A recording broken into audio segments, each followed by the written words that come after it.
Shalom jemaat yang diberkati Tuhan. Bagaimana kabarnya hari ini? Pastinya luar biasa, amin. Karena Tuhan yang kita sembah, Tuhan yang hidup, Tuhan yang setia, Tuhan yang tidak pernah meninggalkan kita. Mari bersama-sama hari ini kita mau bersatu hati. Kita mau datang kepada Tuhan dengan segenap hati kita. Kita mau mengucap syukur untuk kebaikan Tuhan yang senantiasa ada dalam kehidupan kita. Mari bersama-sama kita satu di dalam doa. Tuhan, kami bersyukur untuk hari ini Tuhan, hari yang indah Tuhan yang Kau berikan dalam kehidupan setiap kami Bapa. Kami berterima kasih Tuhan untuk kebaikan-Mu Tuhan yang tidak pernah ada habisnya dalam kehidupan setiap kami Bapa. Kami bersyukur Tuhan sampai hari ini Tuhan masih memberikan kami kesempatan hidup Tuhan. Tuhan masih memberikan kami kesehatan Tuhan. Suatu anugerah yang luar biasa Tuhan yang kami rasakan Tuhan. Betapa baiknya Engkau Tuhan dalam kehidupan setiap kami Bapa. Dan hari ini Tuhan, kami rindu Tuhan membalas cinta kasih-Mu Tuhan. Lewat kami memuji, lewat kami menyembah Tuhan. Mari Bapa layakan setiap kami Tuhan. Dimanapun kami berada Tuhan hari ini Tuhan, kami percaya, kami mempersiapkan hati kami Tuhan untuk yang bersama-sama Tuhan menyembah Engkau Tuhan. Terima kasih Bapa. Kami serahkan Tuhan ibadah hari ini Tuhan dalam tangan kuasa-Mu Tuhan. Bila Tuhan sendiri yang hadir, Tuhan sendiri yang memberkati setiap kami Bapa. Terima kasih Tuhan. Di dalam nama Yesus Tuhan, kami siap memuji-Mu Tuhan hari ini Tuhan. Haleluya. Amin.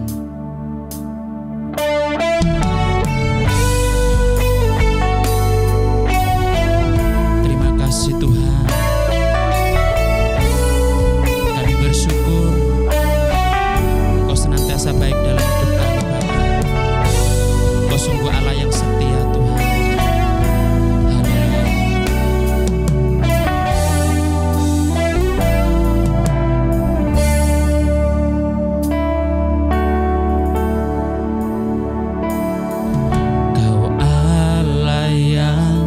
Setia, Bapa yang mulia, kasih-Mu besar Tuhan.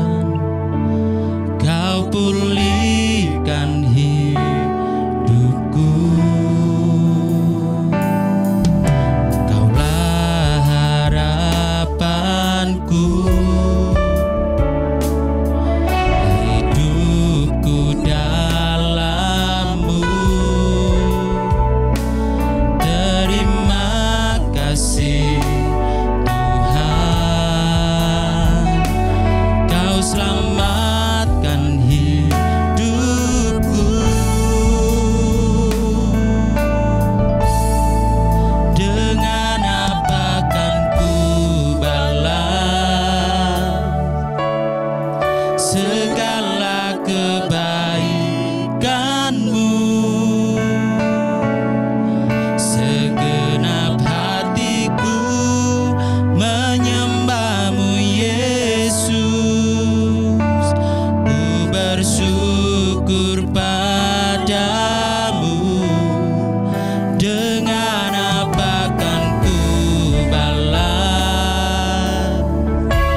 Sebab kami tahu Tuhan, hanya Engkau Tuhan yang mampu memimpin hidup kami Bapa.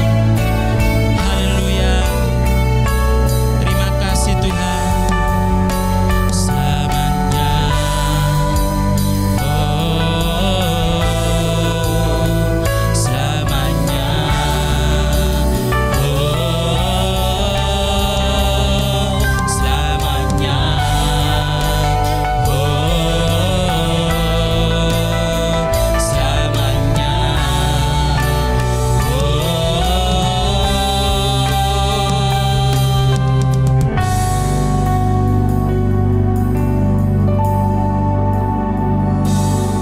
dengan apa kan ku balas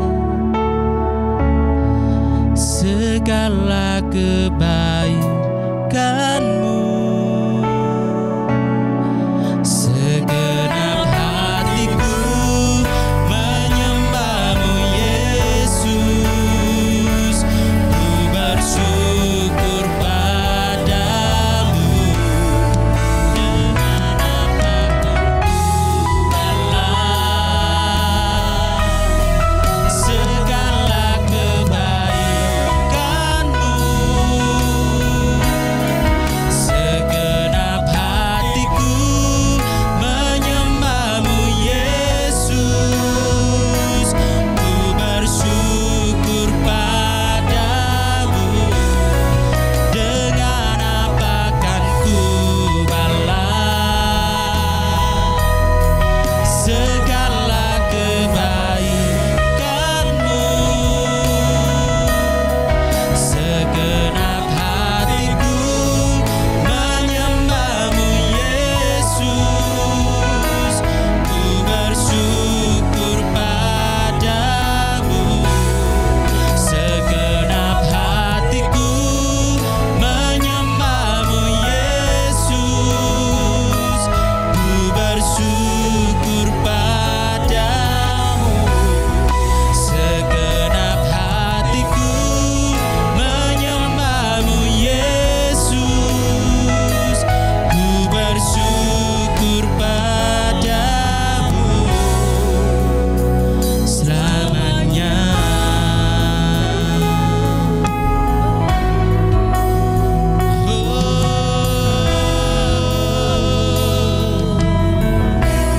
Selamanya Tuhan. Haleluya. Kami bersyukur,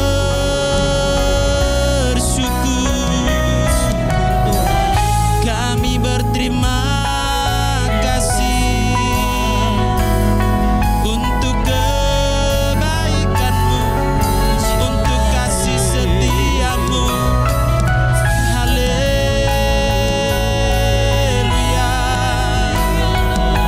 Terima kasih Yesus. Sungguh Engkau baik, Engkau sangat baik, Engkau teramat baik Tuhan. Hati kami bersyukur buat kasih setia-Mu, buat penyertaan-Mu. Terima kasih Tuhan. Terima kasih Yesus.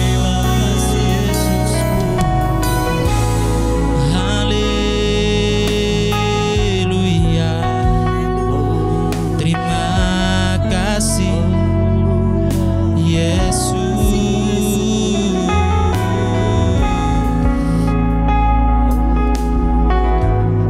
Terima kasih Tuhan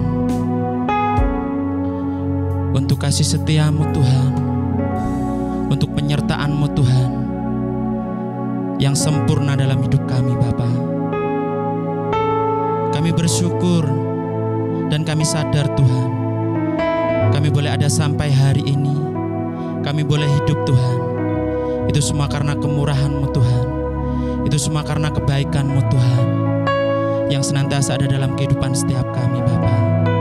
Sungguh Engkau baik Tuhan, Engkau sangat baik, bahkan Engkau teramat baik Tuhan dalam hidup kami Bapa. Kami bangga Tuhan punya Allah yang seperti Engkau Tuhan. Engkau Allah yang setia, Engkau Allah yang baik Tuhan dalam hidup kami Bapa. Dan sebentar lagi Tuhan, setiap kami Tuhan akan mendengarkan firman-Mu Tuhan. Mari Bapa, Engkau berkati setiap kami, Engkau urapi setiap kami Tuhan, sehingga setiap kami Tuhan boleh menangkap, mengerti Tuhan apa yang menjadi isi hati-Mu Tuhan. Kami serahkan juga Tuhan Bapak Gembala Tuhan yang akan menyampaikan firman-Mu Tuhan. Biar apa yang disampaikan oleh firman-Mu Tuhan, oleh Bapak Gembala Tuhan, itu berasal daripada Engkau Tuhan. Kami percaya Tuhan, Engkau mengurapi hamba-Mu Tuhan. Urapan double porsi Tuhan turun atas hamba-Mu Tuhan. Hikmat-Mu Tuhan juga turun atas hamba-Mu Tuhan. Sehingga Tuhan apa yang diberkatakan oleh hamba-Mu Tuhan, itu berasal daripada Engkau Tuhan. Terima kasih Tuhan. Kami serahkan Tuhan pemberitaan firman-Mu ini Tuhan. Dari awal Tuhan, pertengahan Tuhan, hingga akhirnya Tuhan ke dalam tangan kuasa-Mu Tuhan. Biarlah Kau sendiri Allah yang memberkati setiap kami Bapa. Di dalam nama Yesus Tuhan, kami senantiasa berucap syukur bagi-Mu. Haleluya. Amin.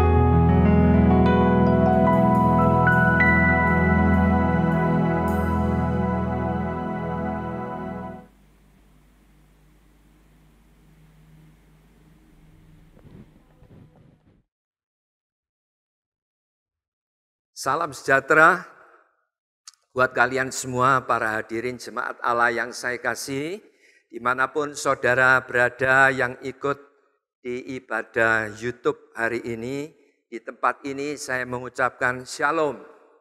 Tidak terasa saudara, hari ini kita sudah masuk di minggu kedua di bulan Juni ini. Rasanya cepat sekali. Nah, pada waktu saya berdoa, saya minta kepada Tuhan, Tuhan apalagi yang harus disampaikan terlebih untuk menghadapi kehidupan ya di era yang baru ini. Nah, saya mendapatkan hidup di hari-hari ini, saya mau katakan kita harus mau belajar menyesuaikan. Sebab apa?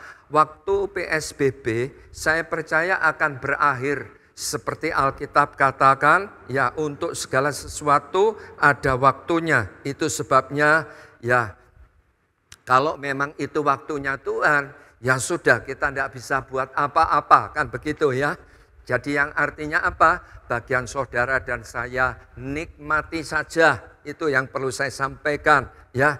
Dan kita harus apa? Sungguh-sungguh harus masuk di era yang baru yaitu new normal. New normal itu apa saudara? Hidup dikehendaki normal seperti biasa tetapi dengan tatanan-tatanan yang baru. Nah saya rasa memang tidak mudah. Sebab apa? Sebab sampai hari ini virusnya itu masih beredar-edar dan bahkan vaksinnya pun belum tersedia. Tetapi saya mau katakan kita sebagai anak-anak Tuhan, kita tidak perlu takut. Sebab Tuhan itu berjanji Dia akan menyertai kita sampai kesudahan zaman ini. Sekalipun nanti di depan ini ya, banyak perubahan-perubahan yang akan kita hadapi. Memang tidak gampang untuk menghadapi perubahan-perubahan. Tetapi yang namanya roda aktivitas hidup itu harus terus berjalan. Ya, tidak boleh berhenti. Sebab kalau berhenti, ya itu keberadaan akan semakin memburuk. Demikian pula dengan new normal yang akan segera kita masuki bersama-sama ini. Saya percaya supaya apa? Dengan tujuan supaya perekonomian jangan sampai hancur. Cocok seperti Alkitab katakan, yang tidak bekerja ya jangan makan. Jadi yang artinya jika berhenti maka semua keadaan jadi buruk. Jadi saya mau katakan saudara tidak perlu takut saudara. Sebab apa?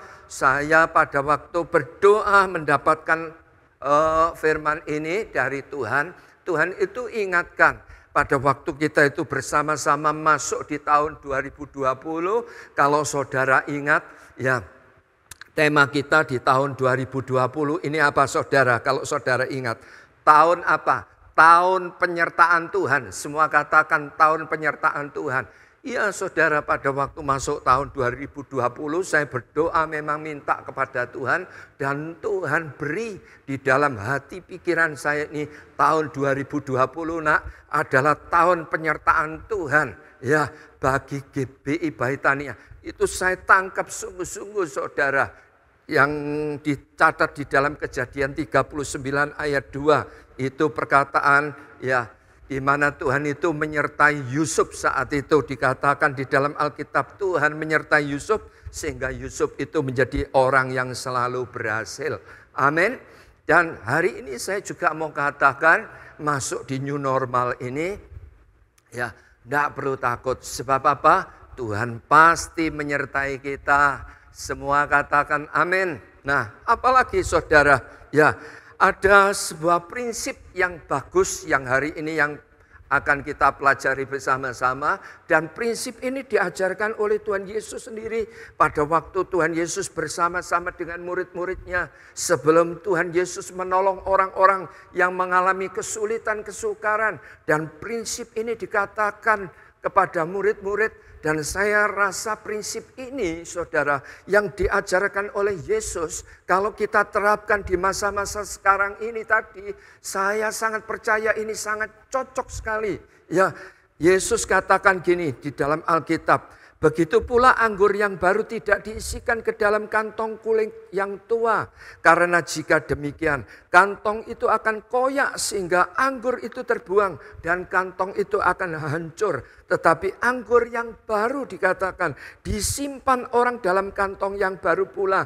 Dan dengan demikian terpeliharalah kedua-duanya. Jadi dari ayat yang sudah saya baca ini, ya prinsip yang Tuhan Yesus ajarkan sebelum Yesus itu ya menunjukkan kedahsyatannya, ya menolong orang-orang yang di sekitarnya pada zaman itu.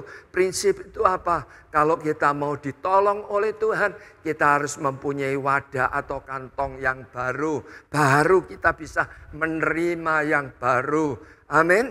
Jadi itu sebabnya masuk di new normal ini, ya saya mendapatkan tema khotbah yang hari ini yang perlu saya sampaikan, gerbang pikiran yang terbuka. Yang artinya apa? Pikiran kita yang lama kita minta supaya diganti dengan pikiran yang baru. Setelah Tuhan kasih yang baru, pikiran kita ini kita buka dan Tuhan isi dengan hal-hal yang baru. Dan saya sangat percaya pada waktu gerbang pikiran kita ini dibuka dan Tuhan beri yang baru, maka kita akan dapat melalui di dalam kehidupan ini dengan baik. Saudara siap? Amin.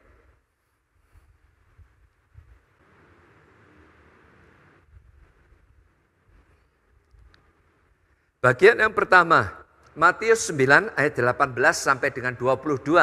Nanti saudara bisa baca sendiri di rumah. Jadi setelah Tuhan Yesus memotivasi murid-muridnya, dia berbicara tentang kehidupan kekristenan itu harus mempunyai wadah atau kantong yang baru kalau ingin mendapat sesuatu yang baru. Dan singkat cerita pada waktu Tuhan Yesus mengatakan demikian, kalau saudara baca di dalam Matius 9 ayat 18 sampai dengan 22, Yesus ini tadi didatangi seorang kepala rumah ibadat yang bernama Yairus. Lalu ya kepala rumah ibadat yang bernama Yairus ini tadi tersungkur menyembah. Dia mempunyai persoalan, anaknya itu mati. Dan pada waktu ya kepala rumah ibadat yang bernama Bapak Yairus ini mendengar bahwa Tuhan Yesus itu dapat membangkitkan orang mati, mungkin begitu ya. Wah, Yairus ini ya langsung mencari Tuhan Yesus, dan setelah berjumpa dengan Tuhan Yesus, dia tersungkur dan dia katakan, Tuhan Yesus, datanglah ke rumahku dan aku sangat percaya kalau engkau mau letakkan tanganmu di atas anakku yang mati, dia pasti akan hidup.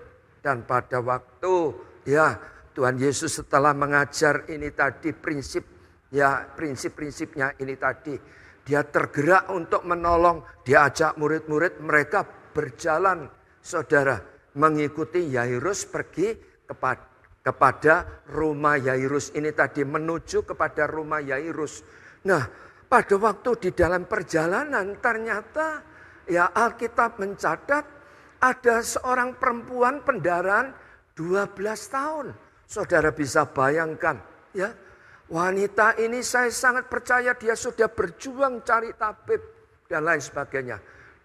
Wanita ini juga mendengar kabar berita bahwa Tuhan Yesus itu dapat menyembuhkan banyak orang sakit. Sehingga pada waktu wanita ini mendengar kabar ini, dia katakan di dalam hatinya, asalku jamah jumbai jubahnya, aku pasti sembuh, dikatakan begitu. Benar, pada waktu Tuhan Yesus sedang bergerak menuju ke rumah Yairus ini tadi, nah tiba-tiba wanita ini dari belakang menjamah jubah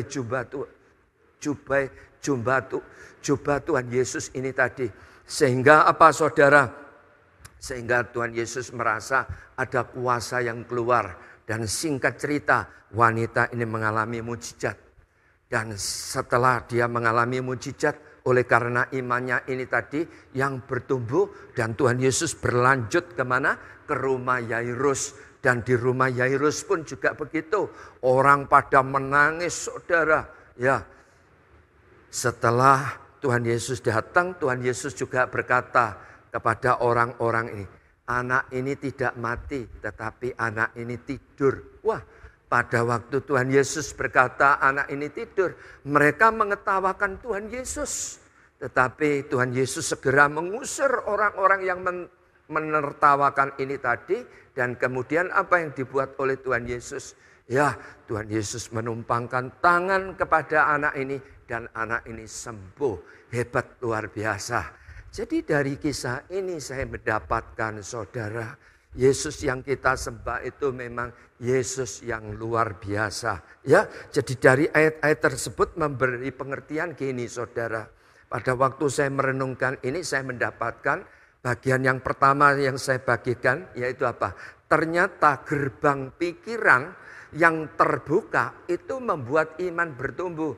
Jadi kalau iman bertumbuh, iman seseorang bertumbuh, saya sangat percaya iman yang bertumbuh, iman yang berkembang, iman yang meningkat akan mudah ya membuat apa? Mempermudah orang itu meraih janji-janji Tuhan. Betul? Nah, ternyata ya gerbang pikiran yang terbuka membuat iman bertumbuh. Jadi kisah ceritanya itu begini saudara. Ketika wanita pendaran itu mendengar kabar tentang Yesus yang bisa menyembuhkan segala sakit penyakit. Seketika itu juga wanita ini tadi yang berusaha untuk mencari tabib yang dilakukan mungkin 12 tahun lebih. Dan bahkan telah menghabiskan banyak uang. Betul enggak saudara? Setelah mendengar kabar tentang Yesus yang bisa menyembuhkan berbagai penyakit. Langsung ya wanita ini tidak mencari tabib lagi tetapi mencari Tuhan Yesus. Datang kepada Tuhan Yesus. Jadi mempunyai pengertian apa? Imannya timbul. Semua katakan imannya timbul. Nah, imannya timbul saudara. Dan setelah imannya timbul, apa yang dikerjakan oleh wanita pendaran ini tadi? Nah, ini pelajaran penting saudara yang saya dapatkan. Setelah imannya ini tadi timbul, ya iman percayanya ini tadi ditaruh di dalam hatinya. Dan setelah ditaruh di dalam hatinya, dia senantiasa memperkatakannya berulang-ulang kepada pikirannya.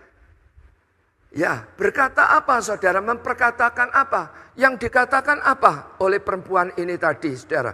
Dikatakan, asalku jamah jumbai jubahnya, aku sembuh. Waduh, itu dikatakan berulang-ulang. Jadi ternyata di sini saudara, ya, di sini kuncinya. Jadi gerbang pikiran kita kalau kita terbuka, itu membuat iman kita ini bertumbuh. Dan kalau iman bertumbuh, pasti akan mengalami mujizat. Jadi, saudara, betapa sangat amat penting engkau sebagai anak-anak Tuhan. Pada waktu engkau mendengar firman, saya percaya iman itu ya pasti bertumbuh. Betul ya? Pasti bertumbuh. Sebab apa? Alkitab katakan iman itu bertumbuh oleh karena pendengaran akan firman. Nah, setelah ditaruh di dalam hati, saudara, ya, setelah ditaruh di dalam hati, ya, saudara harus melakukan seperti wanita ini. bukan cuma ditaruh di dalam hati saja iman percayanya ini tadi. Tetapi apa? Mulai juga memperkatakan kepada pikiran-pikirannya ini tadi saudara. Gitu saudara. Jadi iman percaya ini tadi yang sudah ditaruh di dalam hati. Mulai apa saudara? Ya diperkatakan di dalam pikirannya. Wanita ini juga sama. Setelah dia mendengar kabar Tuhan Yesus ini tadi dapat menyembuhkan, dia ditinggal. Dia tinggalkan ya untuk mencari tabib ini tadi. Dan kemudian apa? Imannya mulai timbul dan iman yang bertumbuh ini tadi, iman percayanya ini tadi ditaruh di dalam hati dan sambil dia itu mencari Tuhan Yesus dan sambil dia itu mau datang kepada Tuhan Yesus, dia itu senantiasa memperkatakan di dalam pikirannya, asalku jama jumbe jubahnya, asalku jama jumbe jubahnya, aku pasti sembuh, aku pasti sembuh. Waduh, luar biasa. Jadi pikirannya ini tadi dibombardir dengan firman Tuhan. Sehingga apa? Pikiran ini tadi yang tertutup ini tadi bisa terbuka. Saya ulang sekali lagi ya Bapak Ibu, ini prinsip penting. Jadi setelah wanita ini mendengar kabar Yesus, imannya tumbuh. Iman yang bertumbuh, iman percaya bertumbuh ini ditaruh di mana? Di dalam hati. Setelah ditaruh di dalam hati, tidak berhenti sampai di situ iman percaya ini tadi. Mulai memperkatakan kepada pikiran. Nah, wanita ini juga sama. Dia mulai memperkatakan kepada pikirannya. Asalku jama jumbai jubahnya, aku pasti sembuh. Aku pasti sembuh. Diperkatakan berulang-ulang. Jadi seakan-akan pikiran ini tadi dibombardir. Supaya apa? Supaya tidak lupa. Sehingga pada waktu dia berjumpa dengan Tuhan Yesus. Wah, sekalipun aku tidak bisa menjamah tubuhnya. Asal aku jamah jumbe jubahnya pun tidak jadi soal. Aku pasti sembuh. Akhirnya apa? Mujizat terjadi. Ya, pertanyaannya begini Bapak Ibu. Ya, pertanyaannya begini. Jika iman timbul, tetapi wanita ini tadi, ya, wanita pendarahan ini tadi, pikirannya berkata, aku harus tetap ke tabib. Ya, kalau tidak ke tabib, aku tidak bisa sembuh. Kira-kira mengalami mujizat enggak? Imannya timbul, imannya timbul. Tapi pikirannya ini tadi dibelenggu, terkunci, tertutup. Nah, bisa mengalami mujizat enggak? Enggak bisa. Jadi jelas, ya. Prinsipnya itu begini loh. Yang dipercayai di pikiran kita, yang dipercayai di pikiran kita, itu yang paling banyak yang akan dikerjakan. Amin. Itu sebabnya wanita pendarahan ini pada waktu saya mempelajari, wah cerdas betul saudara. Setelah dia mendengar kabar tentang Yesus bisa menyembuhkan, imannya tumbuh dan iman percayanya ini ditaruh di mana? Di hati. Setelah iman percayanya ditaruh di dalam hati, tetap dia memperkatakan, ya, memperkatakan kepada pikirannya, asalku jamah jumbe jubahnya, asalku jamah jumbe jubahnya. Nah itu penting saudara, ya, itu yang harus kita kerjakan. Hari-hari ini banyak orang Kristen itu dengar firman Tuhan, tetapi imannya, ya, imannya timbul, tapi pikirannya menutup. Loh kok bisa Pak? Nah saya akan memberi contoh gini. Misal. Ya ini berandai-andai. Ya Tuhan itu setelah kita berdoa, setelah kita percaya kepada Tuhan, kita berdoa. Ya datang kepada Tuhan. Tuhan itu pasti bersedia untuk menolong kita. Amin saudara. Dan kemudian Tuhan itu bisa pakai siapapun. Katakan ya contohlah saya pribadi. Ya, saya mempunyai hutang piutang, saya datang minta pertolongan kepada Tuhan. Tuhan, aku mempunyai hutang piutang. Aku sebagai hamba-Mu, kalau aku mempunyai hutang piutang, tidak bisa aku bereskan. Aku malu loh Tuhan. Mungkin begitu ya. Dan setelah saya berdoa, saya percaya Tuhan itu pasti dengar doa. Amin. Nah, Tuhan itu bisa menolong kita dengan cara apapun. Dan kemudian mungkin Tuhan kirimkan ada orang yang sangat sederhana. Hamba Tuhan yang sangat sederhana mungkin saudara. Bukan terkenal lah. Mungkin gitu ya. Dan kemudian hamba Tuhan ini ya setelah dia itu mungkin ya berjumpa dengan saya. Hamba Tuhan itu mulai berkata kepada saya. Pak, aku percaya. Hutangmu dalam 3 bulan ini pasti dilunasi oleh Tuhan. Dan setelah saya mendengar perkataan hamba Tuhan ini. Memang itu perkataan yang positif. Diaminkan enggak saudara?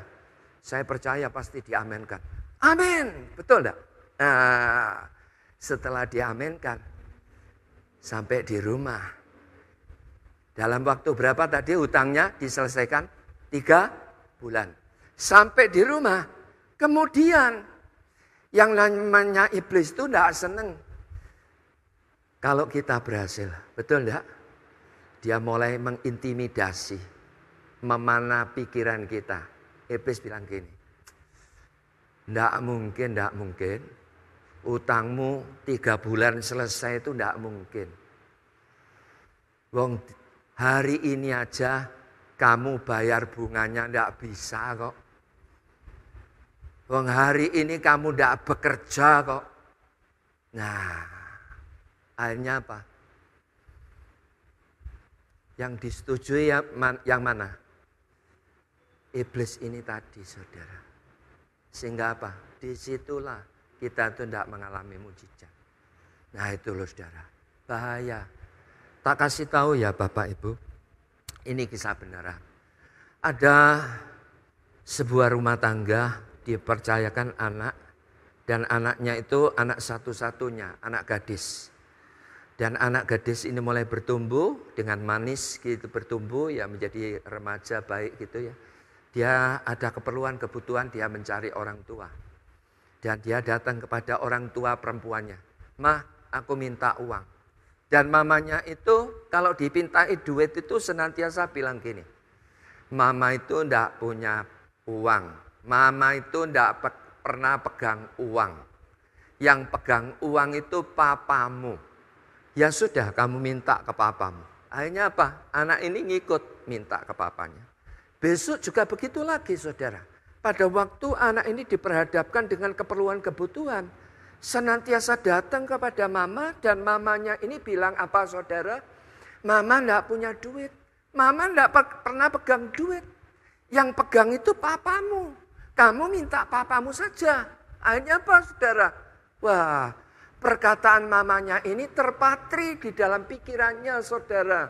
Saudara tahu dampaknya apa saudara? Setelah anak gadisnya ini bertumbuh dewasa sudah nikah, dia bekerja, ya kerjaannya itu baik, tetapi senantiasa tidak pernah berhasil.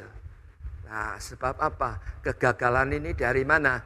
Dari pikirannya. Pikirannya tertutup, ngelok, ngunci. Nah, tidak terbuka saudara. Imannya tumbuh. Nah, hari-hari ini juga sama. Engkau sebagai anak-anak Tuhan, engkau tidak hati-hati dengar firman Tuhan, engkau mengaminkan amin. Tetapi iblis senantiasa berjuang mengunci pikiranmu ini tadi. Nah itu loh saudara. Sehingga apa? Iman kita tidak bisa bertumbuh, mujizat tidak bisa terjadi. Tetapi wanita pendarahan ini hebat luar biasa. Ya, setelah dia mendengar kabar Yesus yang hebat luar biasa. Dia mulai tinggalkan. Pada waktu dia mencari tabib ini betul-betul dia tinggalkan. Dan iman percayanya itu ditaruh di dalam hatinya. Dan mungkin tiap hari dia itu memperkatakan. Pada waktu dia itu membombardir pikirannya ini tadi dibom saudara. Dihajar oleh firman Tuhan ini tadi saudara. Ya, asalku jamat jubah jubahnya aku sembuh. Asalku jamat jubah jubahnya aku sembuh. Asalku jamat jubah jubahnya aku sembuh. Waduh, berulang-ulang. Sehingga apa? Apal. Itu loh saudara. Sehingga pada waktu dia berjumpa dengan Tuhan Yesus. Wah, dia merasa yakin saudara. Asalku jamat jubah jubahnya aku pasti sembuh. Wah, langsung mujizat terjadi. Nah, saya berdoa saudara menangkap kebenaran firman ini. Jadi berita tentang Yesus sebagai kesimpulan menimbulkan dua efek. Satu kepada iman, dua kepada pikiran. Ya, saya ulang sekali lagi. Berita tentang Yesus menimbulkan efek apa? Satu kepada iman, kedua kepada pikiran. Yang artinya apa? Kalau kita mendengar firman, Alkitab menghendaki supaya apa? Iman bertumbuh oleh karena pengenalan akan firman Kristus. Nah, kepada pikiran yang artinya apa? Ketika pikiranmu ini tadi, engkau mau dibombardir dengan firman Tuhan, maka pikiranmu akan terbuka. Itu saudara, ya. Jadi Alkitab berkata apa? Jika kita mengerti firman, maka firman itu akan memerdekakan kita.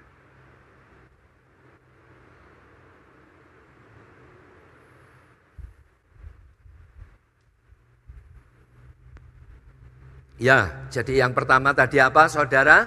Gerbang pikiran yang terbuka, ya, membuat iman bertumbuh. Yang kedua, nanti saudara bisa baca sendiri di dalam firman Tuhan, Amsal 4 ayat 23. Saya percaya ini ayat hafalan, ya, ayat hafalan. Tetapi di dalam terjemahan yang lain ayat ini berbicara baik sekali, saudara, ya. Jagalah hatimu dengan segala kewaspadaan, sebab dari situlah terpancar kehidupan.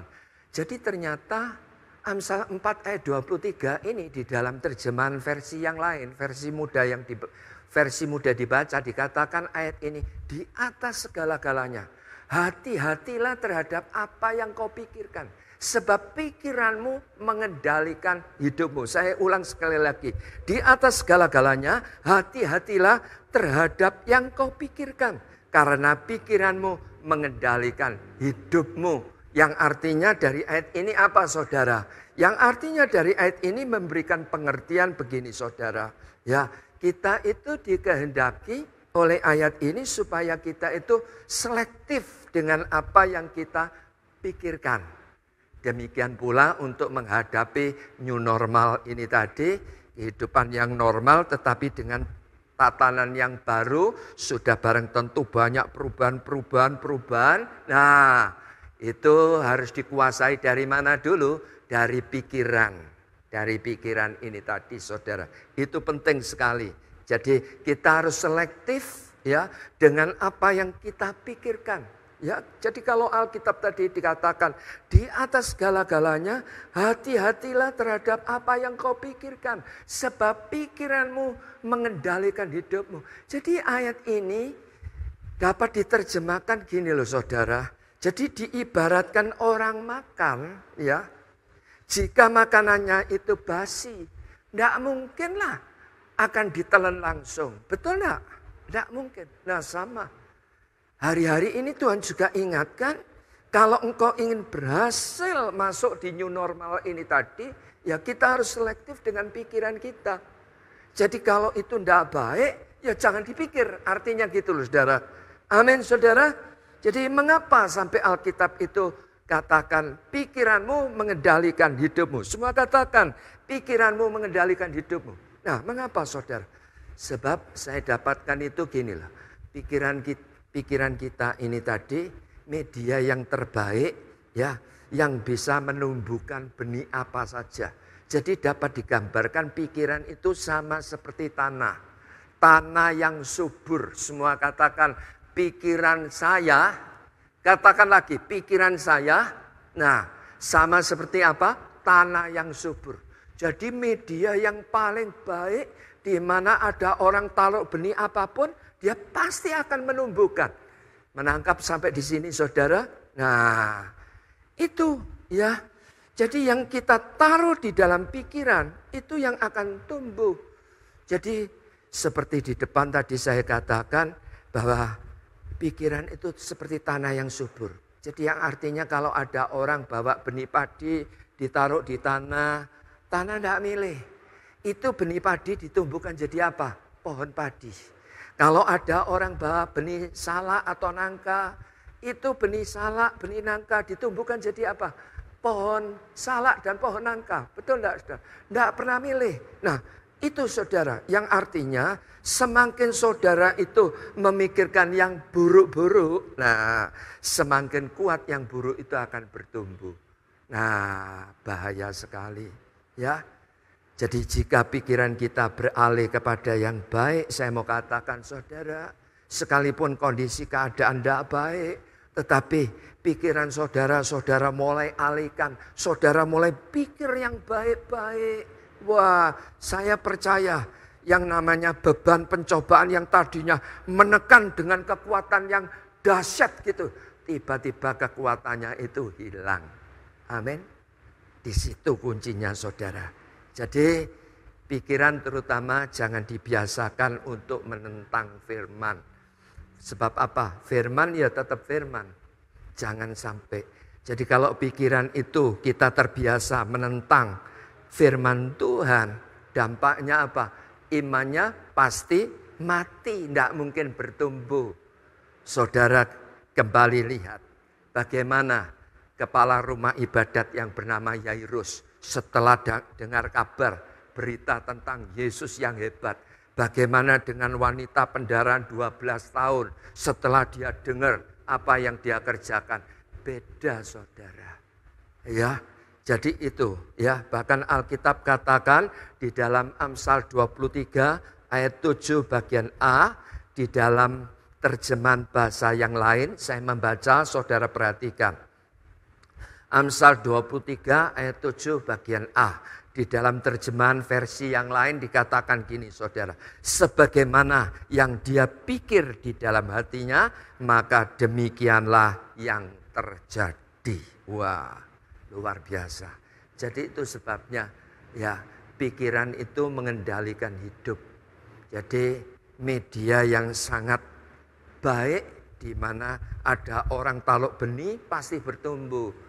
Jadi seperti tanah yang subur. Jadi kita harus hati-hati. Kalau itu benih tidak baik, ya jadi pikir terus. Pikirkan yang baik-baik. Amin saudara. Nah, melalui kehidupan ini mungkin ada perkataan-perkataan orang di luar sana. Waduh, gara-gara corona, apalagi saudara. Wah, macam-macam usaha pekerjaan ini sulit, ini dan itu, ini dan itu. Jangan engkau mempercayainya. Engkau harus percaya bahwa Yesus siap menolong kita. Yang percaya katakan amin. Ya, yang berikutnya, mengapa sampai Alkitab itu berkata ya, pikiranmu itu mengendalikan hidupmu. Ya. Jadi saya dapatkan pikiran ini di dalam organ tubuh kita memang adalah bagian yang terlemah di dalam hidup kita. Loh kok bisa Pak? Saya kasih contoh ya. Jadi pikiran ini memang ya organ tubuh yang paling lemah. Jadi yang artinya apa? Kalau pikiran kita itu dikasih beban-beban yang berat, ya kalau tidak bisa dialihkan, bisa nyedet sikringe pedot dadi edan. Betul enggak? Nah, iblis juga tahu bahwa pikiran itu adalah organ tubuh yang lemah. Itu yang akan diserang oleh iblis. Jadi iblis itu serang bagian yang terlemah, yaitu apa? Pikiran. Dan bahkan kalau saudara lihat di dalam Alkitab, sejak zaman nenek moyang, dan bahkan nenek moyang kita itu jatuh di dalam dosa. Oleh karena apa? Oleh karena pikirannya yang diserang saudara. Ya, saya akan bacakan di dalam 2 Korintus 11 ayat yang ketiga. Perkataan Paulus kepada jemaat di Korintus. Tetapi aku takut kalau pikiran kamu disesatkan dari kesetiaan kamu yang sejati kepada Kristus. Sama seperti Hawa diperdaya oleh ular itu dengan kelicikannya. Nah, Paulus satu ketika datang di kota Korintus. Dia memberitahu jemaat di Korintus. Aku takut kalau pikiran-pikiranmu itu disesatkan. Ya, dikatakan. Aku takut kalau pikiranmu itu disesatkan dari kesetiaanmu yang sejati kepada Kristus. Sama seperti Hawa ya, diperdaya oleh ular dengan kelicikannya. Jadi jelas Hawa, Adam dan Hawa ini jatuh oleh karena apa? Dia diserang pikirannya. Itu saudara. Jadi ya, Alkitab berkata sejak zaman nenek moyang godaan itu muncul dari apa? Dari pikiran. Saya mau katakan, dari mana datangnya lintah? Dari mana? Dari sawah turun ke kali. Dari mana datangnya cinta? Dari mata turun ke hati. Nah, itu saudara. Jadi hati-hati, yang artinya apa? Kalau itu istri orang lain, ojo dipentelengi terus. Jangan diamati terus, bahaya. Ya, sebab apa? Iblis tahu. Ya, bagian yang terlemah di dalam hidup kita yaitu apa? Pikiran. Ya, seperti medan tempur. Semua katakan pikiran saya adalah medan tempur. Iya saudara, medan tempur, medan perangnya itu pikiran. Jadi kalau di dalam medan perang ini tadi kita tidak bisa menguasai, pasti kita kalah saudara. Tak kasih contoh ya saudara, ini kisah benar. Saya mempunyai seorang sahabat dulu sekelas, pandai sekali. Ya, jadi nilainya itu kejar-kejaran terus, pandai sekali saudara. Satu ketika pada waktu saya datang di kota tersebut, saya rindu berjumpa ya dengan sahabat saya ini tadi. Saya tanya kepada kawan saya, di mana ya kawan saya yang dulu sekelas itu duduk dengan saya, dia pandai. Oh sekarang dia di pasar. Tak pikir di pasar kerja jual bumbon atau apa gitu ya, usaha bisnis apa gitu. Saya tanya, lo kerja apa? Enggak, jadi orang gila. Waduh saya kaget saudara. Kok bisa gila? Ya dia putus cinta. Enggak kuat pikirannya, pedot si keringe. Nah itu saudara. Ya, jadi iblis itu berjuang untuk menguasai medan perang. Kita harus hati-hati. Ya, demikian pula kalau saudara lihat, ya contoh lagi, saudara melihat iklan makanan lesat lah di TV. Tiba-tiba lapar enggak? Lapar. Ya, iblis itu berjuang menguasai medan perang. Jadi menang atau kalah kehidupan kekristenan ditentukan dari pikiran kita. Itu sebabnya Alkitab katakan di dalam Roma 12 ayat 21, janganlah kamu kalah terhadap kejahatan, tetapi kalahkanlah kejahatan dengan kebaikan. Nah itu saudara ya. Jadi yang tidak baik jangan ditaruh di dalam pikiran kita. Rugi saudara. Ya, pikirkan yang baik-baik. Contoh. Nanti saudara buka di dalam kitab Ayub 31 ayat 1. Saya membaca, saudara perhatikan. Aku telah menetapkan syarat bagi mataku, masakan aku memperhatikan anak darah. Yang artinya apa? Ayub juga tahu ya bahwa ya medan perangnya itu pikiran. Jadi dia tidak mau buka celah. Dia menutup matanya supaya tidak melihat anak darah. Supaya dia tidak tergoda. Jadi setiap masalah itu jangan dibiasakan, ya saudara mempunyai masalah, jangan dibiasakan dipikir dengan berat saudara. Memang orang itu dibawa macam-macam, ada orang itu yang cuek dengan permasalahannya. Tetapi juga ada orang itu yang diciptakan Tuhan itu pemikir, yang artinya apa? Kalau ada persoalan, wah dia itu mikir terus. Ya, seakan-akan hari ini harus selesai. Betul enggak? Nah, enggak salah sih. Tetapi kalau saudara biasakan, ya, pikiran saudara berat. Nah, itu bahaya saudara. Ya, bahaya. Mungkin saudara akan berkata, apa ya bisa atau Pak, enggak dipikir. Nah, tergantung. Sebab menurut penelitian membuktikan bahwa orang yang santai itu umurnya itu lebih panjang saudara. Nah ini loh saudara, tergantung keputusan kita ya. Jadi saya kan sering mengajar kepada saudara. Yang bisa dipikir, coba katakan. Yang bisa dipikir, kita pikirkan. Yang tidak bisa saya pikir, biar dipikir Tuhan. Amin. Nah itu saudara. Jadi yang artinya apa? Jangan dibiasakan menghadapi permasalahan, ya dipikir dengan berat. Enggak, jangan. Ya, kita itu mempunyai keterbatasan. Yang artinya apa? Tetap dipikir, tetapi kita minta hikmat, minta pertolongan pengurapan. Pasti Tuhan akan buka jalan. Ya.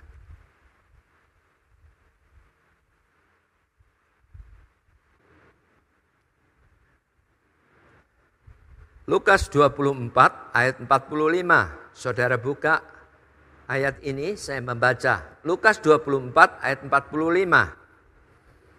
Lalu ia membuka pikiran mereka sehingga mereka mengerti kitab suci. Ya, jadi dari ayat ini memberi pengertian apa? Kita harus minta supaya Tuhan itu membuka pikiran kita. Jadi kalau pikiran kita itu tidak dibukakan, kita tidak bisa mengerti. Gitu loh saudara. Jadi itu yang paling penting. Ya. Jadi ternyata menurut penelitian, pikiran manusia itu hanya digunakan 10% terbuka dan 90% tertutup. Itu saudara. Menurut penelitian, semua manusia itu di atas rata-rata, dia itu membuka pikirannya berapa? 10%. 90% menutup. Nah, saudara bisa bayangkan, kalau itu dibukakan, wah, pasti akan menjadi orang yang luar biasa. Ya, itu penting. Ya, jadi kita memang harus minta kepada Tuhan. Tuhan, bukakan pikiranku supaya aku dapat menangkap, mengerti apa kehendak baik, apa yang kehendak yang sempurna. Ya, itu penting saudara. Ya, Alkitab kan katakan di dalam, kalau tidak salah di dalam Roma 12 ayat 2, janganlah kamu menjadi serupa dengan dunia ini, tetapi berubahlah dengan pembaruan budimu sehingga kamu dapat membedakan manakah kehendak Allah, yang baik, yang berkenan, dan yang sempurna. Jadi kalau pikiran itu dibukakan, kita akan mengerti kehendak Allah yang baik, berkenan, dan yang sempurna. Kita akan tahu disitulah saudara yang Tuhan inginkan di dalam kehidupan kekristenan kita. Lalu caranya bagaimana Pak? Nah, caranya begini saudara, kita harus suka baca firman. Semua katakan kita harus suka baca firman. Iya, jadi kita harus suka baca firman saudara. Bukan firman itu dibaca cuma sekali gitu saja, tetapi berulang-ulang, direnungkan saudara. Itu penting, semakin kita itu pandai untuk merenungkan, ya, pikiran-pikiran kita itu akan sehat saudara. Pikiran kita itu akan menjadi pikiran yang cerdas. Itu saudara. Jadi pada waktu kita mengizinkan pikiran ini tadi dibombardir dengan firman Tuhan, maka ada banyak ya pikiran yang tertutup tadi dibuka saudara. Nah, dan bukan cuma direnungkan saja, tetapi juga mulai diperkatakan. Di dalam Alkitab kan juga dikatakan toh, jangan lupa engkau merenungkan dan memperkatakan Taurat ini. Renungkan siang dan malam dan perkatakanlah, sebab dengan cara itulah engkau akan berhasil. Nah, begitu saudara, ya. Jadi pikiran yang sering dibombardir dengan firman, pasti pikirannya dibukakan. Ya, jadi yang salah, ya, yang tidak benar di hadapan Tuhan, yang tidak berkenan, itu akan dibakar, itu akan dihancurkan oleh kuasa firman. Loh, ini benar saudara, itu saudara. Sehingga apa? Beda, iman kita itu semakin bertumbuh akhirnya. Ya, jadi firman itu memerdekakan. Jadi ibarat seperti gerbang pintu yang digembok ini tadi, firman itu membombardir ini tadi, menghancurkan, membuka gembok ini tadi, sehingga apa? Gerbang pikiran ini dibuka. Pada waktu gerbang pikiran kita ini dibuka, disitulah mujizat Tuhan terjadi. Ya, itu caranya begitu saudara. Ya, yang berikutnya caranya apa lagi? Tumpang tangan. Semua katakan tumpang tangan. Nah, saya pun pernah praktek begini saudara. Pada waktu di dalam kehidupan saya menghadapi problem permasalahan, hati saya menjadi galau, pikiran saya menjadi kacau. Pada waktu saya baca-baca firman Tuhan, saya mendapatkan Filipi 4 ayat 7. Wah, itu ayat itu bagus sekali. Nah, setelah saya mendapatkan ayat ini, saya baca, seakan-akan ayat ini, wah, sungguh-sungguh ya tertanam di dalam hati saya. Tiba-tiba muncul hikmat, saya itu bilang gini, ya kepada tangan saya sendiri, biarlah ya Tuhan engkau pakai tanganku sebagai kepanjangan tanganmu. Dan saya mulai memperkatakan Filipi 4 ayat 7 ini tadi, ya Tuhan jagai ya hatiku dengan damai sejahtera-Mu, jagai pikiranku dengan damai sejahtera. Nah, itu penting. Nah, ya.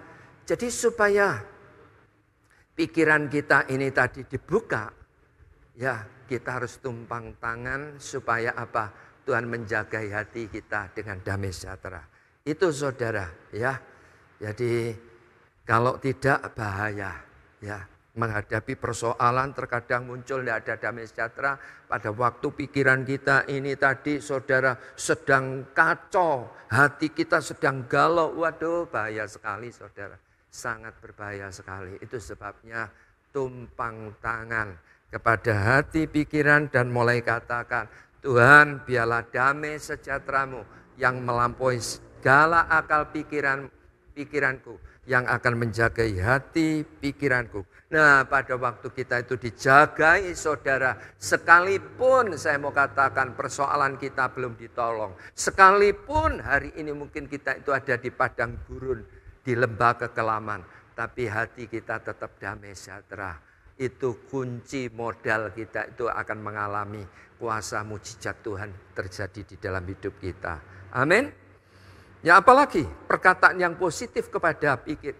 Mulai perkataan-perkataan positif kepada pikiran kita. Seperti dicatat di dalam Filipi 4 ayat 8. Ya, yang benar, yang mulia, yang adil, yang suci, yang manis dikatakan. Yang sedap didengar, yang disebut kebajikan, dan yang patut dipuji. Pikirkanlah semuanya itu. Nah itu saudara. Jadi mulai perkataan-perkataan positif terhadap pikiran kita. Itu penting. Itu penting. Dan kalau saya katakan seperti ini, saya mengalami loh saudara. Saya mengalami, saya praktek, ya saya bukan teori, saya ngalami. Benar. Sampai cucu saya itu juga terheran-heran. Bilang gini, uangnya grandpa ini kok tidak bisa habis-habis ya. Nah, sebab apa? Saya sering memperkatakan, uangku ini tidak pernah habis. Nah, itu penting saudara. Memperkatakan kepada pikiran kita dengan hal-hal yang positif itu penting. Jadi kalau pikiran kita ini senantiasa dicekoi, ya, dibombardir dengan perkataan-perkataan buruk, maka pikiran kita tidak sehat. Pada waktu pikiran kita ini tidak sehat, ya, sekalipun iman ini tadi sudah percaya, akhirnya, nah, tidak bisa saudara mengalami mujizat, tidak bisa. Ya, jadi gerbang pikiran yang terbuka, iman itu bertumbuh. Tetapi gerbang pikiran yang tertutup, itu penghalang terbesar, iman yang bertumbuh. Ya, penghalang dari berkat-berkat Tuhan yang limpah. Tetapi kalau pikiran ini dibuka saudara, kita bisa menangkap apapun yang Tuhan sediakan dan kita akan mengalami mujizat. Saya akan tutup dengan satu kesaksian. Ini kisah benar saudara. Satu ketika saya mempunyai sahabat, ya, sahabat saya itu belum di dalam Tuhan. Saya senantiasa memotivasi sahabat saya ini. Setelah sahabat saya ini bertumbuh, saya mengajar dia dengan kebenaran-kebenaran firman Tuhan. Ternyata imannya mulai bertumbuh saudara. Dan setelah itu dia juga belajar, ya, dari pikiran-pikirannya ini tadi memasukkan hal-hal yang positif. Sehingga satu ketika pada waktu dia ini sakit kencing batu saudara. Wah, ya, pada waktu dia sakit kencing batu. Dia ini mengalami benar, ini kesaksian dia.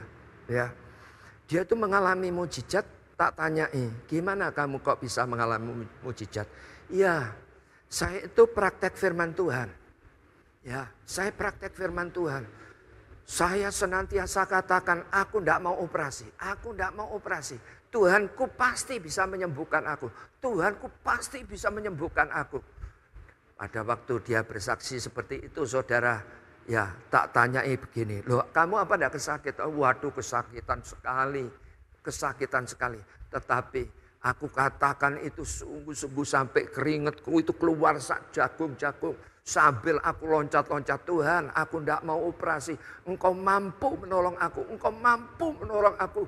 Sambil lompat-lompat saudara. Akhirnya apa saudara? Waduh, dia bilang sampai meringis-meringis gitu saudara. Mungkin menahan sakit tidak karu-karuan itu tadi saudara. Waduh, tapi dia berjuang terus saudara. Akhirnya apa saudara? Dia seakan-akan, ya maaf, dia itu kepingin buang air kecil saudara. Akhirnya dia kencing itu keluar saudara. Ya, batunya itu keluar. Dan kemudian apa? Berdarah-darah saudara. Dan akhirnya apa? Dia disembuhkan. Oleh karena apa? Bukan imannya saja yang bertumbuh, tapi pikirannya dibukakan. Hari ini saya berdoa, engkau sebagai anak-anak Tuhan, ya, gerbang pikiran yang dibuka itu penting di dalam kehidupan kita. Ya, mari tundukkan kepala, saya akan tutup di dalam doa. Tuhan, terima kasih untuk pemaparan firman Tuhan yang telah memotivasi supaya kami sebagai anak-anak-Mu, Tuhan, kami mempunyai pikiran yang dibukakan. Itu sebabnya di dalam segala keterbatasan kami setelah kami mendengar, Tuhan, kabar baik ini Tuhan, terlebih dari wanita pendaran ini Tuhan mengalami mujizat.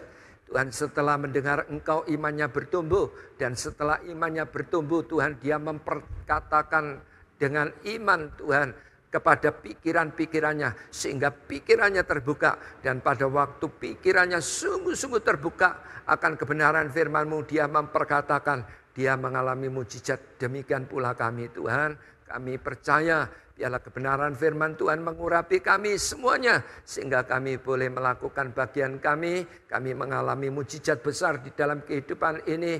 Nama-Mu dipermuliakan. Terima kasih, mampukan setiap kami Tuhan, persiapan kami akan masuk di era yang baru Tuhan, di new normal ini Tuhan, dalam hidup yang normal dengan tatanan-tatanan yang baru, dalam menyongsong new normal ini kami minta pertolongan Tuhan. Kami percaya baik di dalam kehidupan pribadi, baik kehidupan di dalam keluarga, baik kehidupan di dalam pekerjaan maupun di dalam pelayanan kami. Tuhan, kami percaya oleh karena Tuhan sudah memberikan pikiran yang baru, dan Tuhan membuka pikiran kami, dan Engkau siap memberi hal-hal yang baru sehingga kami boleh mengalami terobosan-terobosan di dalam kehidupan ini. Terima kasih Tuhan, dalam berkat nama Bapa, Putra, Roh Kudus kami berdoa. Haleluya. Amin.